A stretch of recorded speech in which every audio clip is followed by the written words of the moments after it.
Hello everyone, welcome to my channel. Last video में हमने the structure of the cell wall पढ़ा था। Today we will study about the functions of the cell wall. Cell wall plant को framework provide करती है जिससे कि plant का या सेल्स का ओवर एक्सपेंशन रुक जाता है।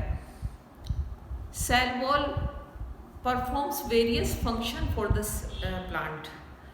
ये दीज फंक्शंस आर, ये सपोर्ट प्रोवाइड करती है, विदस्टैंड टर्जर प्रेशर, थर्ड है रेगुलेट ग्रोथ, फोर्थ है रेगुलेट डिफ्यूजन, फिफ्थ है कम्युनिकेशन, प्रोटेक्शन एंड स्टोरेज।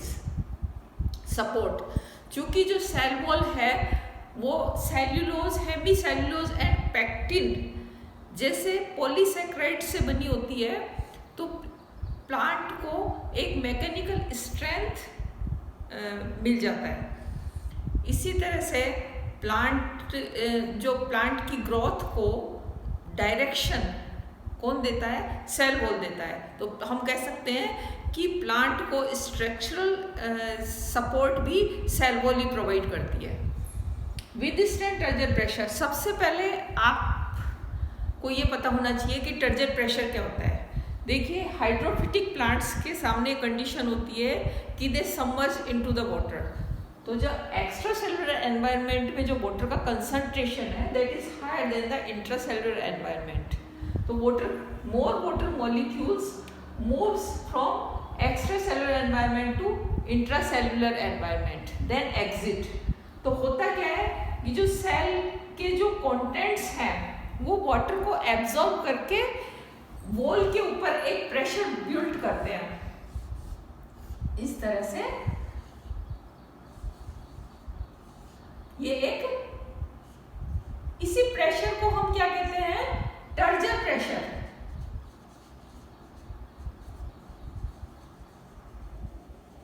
अब सेल वॉल यहां एक बहुत ही इंपॉर्टेंट रोल प्ले करती है।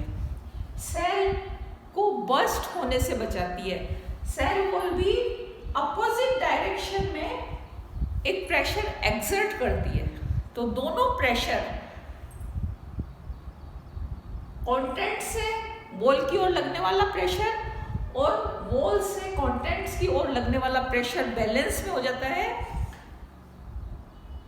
इसीलिए जो प्लांट्स हैं पानी के अंदर होते हैं, जो सबमर्ज्ड होते हैं पानी के अंदर, वो बस्ट होने से बचे रहते हैं।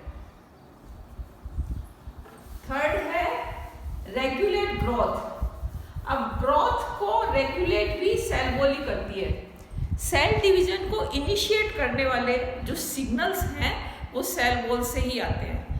उन सिग्नल्स से ही सेल डिवीजन इनिशिएट होता है और प्लांट की ग्रोथ स्टार्ट होती है। रेगुलेट डिफ्यूजन, देखिए जो सेल वॉल है वो सेमी परमिएबल होती है क्योंकि इसमें इस तरह से स्मॉल पोर्स होते हैं। तो जो सब्सटेंसेस का एक्स्ट्रा सेलुलर एनवायरनमेंट से इंट्रा सेलुलर एनवायरनमेंट की ओर मूवमेंट और इंट्रा सेलुलर एनवायरनमेंट से एक्स्ट्रा सेलुलर एनवायरनमेंट की ओर जो मूवमेंट है उसको कंट्रोल सेल वॉल ही करती है। तो हम कह सकते हैं कि ये डिफ्यूजन को रेगुलेट करती है। Communication, cells communicate with one another. किस तरह से? जो सेल वॉल है उसमें इस तरह से स्मॉल बीच बीच में इस तरह के चैनल्स होते हैं। इन्हीं चैनल्स के थ्रू एक सेल दूसरी सेल से कनेक्ट रहती है। ये जो चैनल्स है इनको हम कहते हैं प्लाज्मोडेस्माटा। तो एक सेल के मॉलिक्यूल एंड सिग्नल इन्हीं चैनल्स के थ्रू या प्लाज्मोडेस्माटा के थ्रू दूसरी सेल में पहुंचते हैं। इसी प्रोसेस को हम क्या कहते हैं? कम्युनिकेशन। सिक्स्थ है प्रोटेक्शन। सेल वॉल ही सेल को प्रोटेक्शन प्रोवाइड करती है। चूंकि ये कॉम्प्लेक्स कार्बोहाइड्रेट की बनी हुई होती है तो ये जो पैथोजन है एंड जो प्लांट वायरसेस हैं उनसे सेल को बचाती है। सिक्स्थ है storage. Cell wall storage, food को स्टोर करने का काम भी करती है। जो सीड्स की सेल वॉल है उसमें कार्बोहाइड्रेट स्टोर रहता है, तो जब प्लांट की ग्रोथ होती है उस वक्त वो कार्बोहाइड्रेट यूज होता है। तो आई थिंक आपको जो 7 functions of the cell wall हैं वो समझ में आए होंगे।